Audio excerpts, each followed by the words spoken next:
Episode 47 passionate किस 2। पिछले part में आपने पढ़ा था कि रुद्र परी को अपने साथ ले जाता है और उसे कार में परी को किस करने लगता है।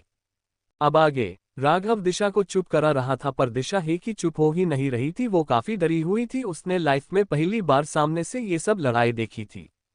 राघव दिशा का चेहरा अपने हाथ में लेता है और उसे देखता है, जो रोने की वजह से उसका चेहरा लाल हो गया था और दिशा बहुत क्यूट लग रही थी राघव को। राघव को पता नहीं क्या हो रहा था। उसने अपने सामने का बटन प्रेस किया जिससे पार्टीशन ऑन हो गया। राघव ने तुरंत दिशा के होठों पे अपने होठ रख दिए और उसे किस करने लगा। दिशा तो राघव को देख रही थी। राघव दिशा के होठों को किस किए जा रहा था और दिशा उसके सीने पे अपने छोटे छोटे हाथों से मार रही थी, जिससे राघव को कोई असर नहीं हो रहा था। अब राघव की किस और इंटेंस होती जा रही थी। राघव अब दिशा के मुंह के अंदर जाना चाहता है, जिसके लिए वो दिशा के होठों को हल्के से बाइट करता है और दिशा के मुंह से की आवाज आती है और उसका मुंह खुल जाता है, जिसका फायदा उठा के राघव दिशा के मुंह में अपनी जुबान एंटर करता है और उसे पैशनेटली किस लगता है। दिशा काफी तक चुकी थी पहले से, जिस वजह से उसने अब कुछ नहीं किया और राघव जो कर रहा है उसे करने दिया। रुद्र की का परी रुद्र की बाहों में सोई हुई थी। रुद्र अब उसे ही देखे जा रहा था।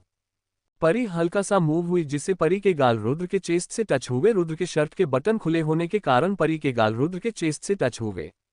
रुद्र को अपने चेस्ट पे हल्का सा गर्म सा लगा, जिससे रुद्र ने जल्दी से परी का चेहरा अपने हाथों में भरा और परी को अच्छे से देखने लगा। रुद्र को परी का माथा और गाल हल्के हल्के गर्म लगने लगे। रुद्र परी के गाल को टच करके बोला, परी उठो, परी उठो। परी ने हल्के से अपने आंखों को हल्का खोलती है और रुद्र को देखती है और फिर से सो जाती है। रुद्र जल्दी से फोन निकलता है और राघव को कॉल करता है। राघव जो किस में बिजी था, उसे तो पता ही नहीं चला कि वो कब से दिशा को किस कर रहा है और दिशा काफी थकी होने के कारण अब सो गई थी। राघव का ध्यान तब टूटता है जब उसका फोन रिंग होता है। राघव अपने होश में आके दिशा की देखता है जो सो रही थी। राघव अपनी आंखों को छोटा करता है और दिशा को देखता है। राघव के कान में फिर से फोन की आवाज आती है। राघव फोन पिक करता है तो रुद्र बोलता है, डॉक्टर को घर जल्द से जल्द आने को बोलो, और कॉल कट कर देता है। राघव अपने आप से ही बोलता है, क्या हुआ है डॉक्टर, की चाहिए, परी ठीक तो है ना। रुद्र परी को अपने आप से चिपका के कश के परी को अपने गले लगाया हुआ था। रुद्र रॉकी को बोलता है, जल्दी करो, घर जल्दी लो। रॉकी कुछ नहीं बोलता और का की स्पीड और बढ़ा देता है। अब रात के 2 बज रहे थे। दादाजी और बबीता आंटी अभी तक जग रहे थे। दादाजी काफी टेंशन में दरवाजे की तरफ देख रहे थे। उसको अब और डर लगने लगा था कि अब तक बच्चे घर नहीं आए थे, अब ठीक है कि नहीं। कि तभी उनके कानों में कार रुकने की आवाज आती है। दादाजी की जान में जान अब आती है, क्योंकि उन्हें पता था रुद्र परी और दिशा के साथ ही आया होगा, नहीं तो वो घर नहीं आता। तभी रुद्र परी को अपनी बाहों में लिए घर के अंदर आता है। रुद्र को पता था कि दादाजी अब तक सोए नहीं होंगे। दादाजी रुद्र को देखते ही जो परी को अपने गोद में लिए अंदर आ रहा था। दादाजी डरी हुई आवाज में बोलते हैं, क्या हुआ परी को, परी ठीक तो है ना, और दिशा कहाँ है। कि तभी राघव भी दिशा को अपनी गोद में लिए घर के अंदर आता है। दादाजी दोनों को देख के बोलते हैं, क्या हुआ है इन्हें, ये ठीक तो है ना ये दोनों। तो रॉकी बोलता है, हाँ दादाजी दोनों ठीक है, बस सो रहे हैं। तभी डॉक्टर अंदर आता है तो रुद्र परी को अपने रूम में ले जाता है और राघव दिशा को अपने रूम में ले जाता है। रुद्र अपने रूम में परी को लेके आता है और उसे अपने बेड पे आराम से लेटा देता है। रुद्र डॉक्टर पे चिल्लाते हुए बोलता है, जल्दी आओ, इसे चेक करो। डॉक्टर डरते हुए अंदर आता है और रुद्र को देखता है जो काफी गुस्से में था। रुद्र उस पे चिल्लाते हुए बोलता है, मेरा मुंह क्या देख रहे हो, इसे चेक करो, नहीं तो अभी के अभी जन से हाथ धो बैठोगे। डॉक्टर डरते हुए परी को चेक करता है। तभी रॉकी दादाजी को लेके अंदर आता है। दादाजी बोलता है, क्या हुआ है, कोई बताएगा या नहीं।